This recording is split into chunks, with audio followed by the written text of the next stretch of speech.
Bangsa Indonesia akan adil, makmur, sejahtera. Tidak ada orang yang miskin sama sekali. Mengapa? Karena presidennya adalah Pak Prabowo Subianto.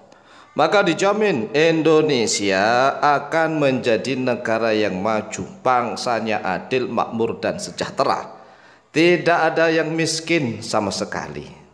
Nah, ini adalah pertanyaan dari beberapa jamaah. Benarkah seperti itu? Jawabannya bisa benar, mudah-mudahan benar. Karena harapan kita benar begitu. Tetapi kita nggak boleh tamani. Tamani itu berandai-andai. Berandai-andai yang berlebihan. Tetapi kita harus realistis. Realistis, kita harus berpikir jernih. Kita harus melihat keadaan, situasi dan kondisinya. Siapapun presidennya, tetapi kalau empat hal ini tidak saling mendukung, maka sulit suatu negara itu akan maju. Bangsanya akan adil, makmur, dan sejahtera. Empat hal tersebut ini harus kompak. Empat komponen hal ini. Empat komponen. Yang pertama adalah para ilmuwannya, para ulamanya benar-benar harus mengajar, mendidik dengan sebaik-baiknya. Yang kedua, pemerintahnya benar-benar harus adil. Jadi ulama dan pemerintah, ulama dan umara harus sinergi, benar-benar sinergi untuk membangun bangsa dan negaranya. Kemudian yang ketiga, para aghniyanya, para dermawannya, orang-orang kayanya harus dermawan. Orang-orang kaya pengusahanya harus dermawan, tidak menggunakan aji mumpung begitu. Kemudian yang keempat, rakyatnya. Nah, rakyatnya harus soleh solihah, harus baik, mendekatkan diri kepada Allah. Sudah fakir tapi nggak mendekat. Kalau sudah fakir, menjadi fakir miskin, susah hidupnya, tetapi nggak mendekat kepada Allah, tidak berdoa, ya akan hancur. Jadi empat hal inilah yang menjadi kunci pokok suatu bangsa dan negara akan adil, makmur, sejahtera. Yang pertama, bi'ilmil ulama, dengan ilmunya para ulama. Ulamanya benar-benar harus adil, harus benar-benar takut kepada Allah. Innama yakhsyallaha min ibadil ulama. Tidak menggunakan aji mumpung lah. Kalau semuanya menggunakan aji mumpung, ya walaupun Indonesia ini dipimpin oleh siapapun presidennya, akan sulit maju, akan sulit. Jadi ulamanya benar-benar mendidik, menuntun umat dengan jujur, dengan ikhlas.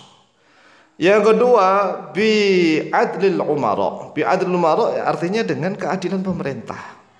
Pemerintah harus benar-benar adil, seimbang. Adil itu seimbang, tidak berat kanan kiri. Tatkala dia kampanye mengatasnamakan rakyat, sedikit-sedikit demi rakyat, sedikit-sedikit demi rakyat. Nah, setelah jadi, ya kita tunggu buktinya. Apakah benar-benar demi rakyat? Apakah pemimpin kita benar-benar berani menderita demi rakyatnya? Ataukah justru rakyatnya dijadikan ance-ance? Ance-ance itu apa? Dijadikan sebagai tatakan, ya, tatakan saja. Kemudian yang ketiga, para pengusahanya ini harus sakho bisakhoil aghniya. Orang kayanya harus benar-benar dermawan, sayang kepada fakir miskin. Jangan sampai menjadi pengusaha yang mohon maaf tega kepada seluruh pegawai dan karyawannya. Nah, kalau menjadi pengusaha tega kepada seluruh karyawannya, ini juga bahaya. Akan sulit maju, akan sulit menjadi adil, makmur, dan sejahtera. Nah, yang keempat apalagi, mohon maaf nih, ini penentu ini, rakyat. Rakyat itu kalau soleh solihah, sudah mendekat kepada Allah rata-rata, kebanyakan mayoritas mendekat kepada Allah, dengan doa-doa mereka kan bidu'ail fuqara. Dengan doanya orang-orang fakir miskin, maka seluruhnya akan menjadi sejahtera. Nah, kalau fakir miskinnya sudah fakir dan miskin, sudah fakir miskin menjauh dari Allah. Ya, ibu-ibunya mohon maaf, sukanya nonton-nonton utang online, utangan online, pinjaman online. Anak-anaknya hampir di mana-mana dirusak oleh game online. Ngaji sulit, sekolah sulit, semuanya dirusak oleh online. Anak-anak dirusak oleh game online. Orang tuanya cuek is the best. Pemerintah enggak membuat aturan. Coba bayangkan nih. Ibu-ibunya pinjaman online, bapak-bapaknya judi online. Nah, online semua, iya. Anaknya game online, ibunya pinjaman online, bapaknya dirusak oleh judi online. Nah, tatkala diajak ngaji online, nah ini masalah. Lawang diajak ngaji online, alasan ini itu banyak alasan, sejuta alasan. Coba kita bayangkan, kita renungkan nih. Kalau 4 hal ini ada di Indonesia, maka Indonesia menjadi bangsa yang maju, adil, makmur, dan sejahtera. Yaitu para ilmuwannya, para ulamanya benar-benar mendidik umat dengan sebaik-baiknya. Kemudian pemerintahnya benar-benar adil, tidak berat sepihak, tidak berat sebelah, benar-benar memikirkan rakyat, takut kepada Allah. Kemudian yang ketiga, yaitu orang-orang kayanya harus benar-benar dermawan, tidak hitung-hitungan mengunjangkan haji mumpung. Rakyatnya harus benar-benar soleh dan soleha, senantiasa berdoa kepada Allah. Nah, coba kita renungkan nih, di Indonesia saat ini banyak yang sekolah tapi tak belajar. Kita lihat saja anak-anak SD, SMP, SMA, bahkan sampai kuliah, banyak yang sekolah tapi tak belajar.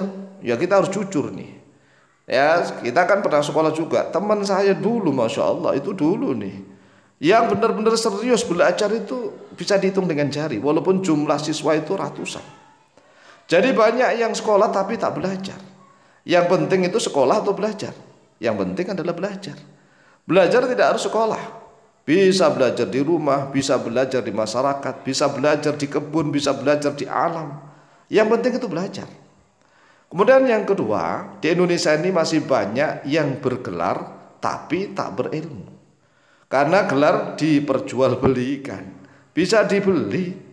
Gelar apapun bisa dibeli. Kalau ingin mencalon pegawai misalnya, ingin mencalonkan diri sebagai pejabat, wah, belilah gelar. Jadi banyak yang bergelar tapi tak berilmu. Atau memang yang sudah kuliah, tetapi itu tadi karena nggak belajar. Akhirnya tatkala dia di wisuda, ya wis sudah. Wis itu sudah kalau bahasa Jawa. Wis sudah. Lah, ini masalah. Kemudian yang ketiga, banyak yang berilmu tapi tak beradab. Pinter ngomong sana sini, pinter, tapi enggak memberikan teladan. Enggak bisa memberikan teladan, hanya teoritis. Banyak yang berilmu tapi tak beradab. Nah, adab dengan akhlak ini beda. Namanya adab ini adalah pendidikan yang benar-benar akhlak yang teratur. Nah, kalau akhlak kan bisa madmumah, bisa mahmudah. Nah, kalau sudah beradab, itu akhlak yang terpuji, yang dididik selama ini diterapkan. Makanya dikatakan sebagai bangsa yang beradab gitu. Nah, kalau bisa di Indonesia ini banyak ilmuwan yang benar-benar beradab, berakhlak yang mahmudah. Insya Allah Indonesia akan menjadi bangsa yang adil, makmur, sejahtera. Kemudian yang keempat, banyak yang mengajar tapi tak mendidik. Coba kita lihat di Indonesia. Sekarang ini kan banyak orang tua yang mengeluh. Lawang banyak guru-guru hanya ngajarnya hanya beberapa menit, padahal digaji. Setelah itu ngasih PR, anak-anak dikasih PR-nya numpuk banyak sekali, yang mengerjakan orang tuanya. Nah, ini ciri-ciri banyak pengajar tapi tak mendidik. Karena orang mendidik itu ngasih tuntunan, dituntun pelan-pelan sampai bisa. Enggak cuma teori ngajar doang, kemudian setelah itu dikasih PR, nah, dia lepas tanggung jawab. Nah, kalau semuanya ini sudah enggak ada di Indonesia, Indonesia akan menjadi bangsa yang adil, makmur, dan sejahtera. Demikianlah jawaban kami. Wallahu ta'ala a'lamu bishawab.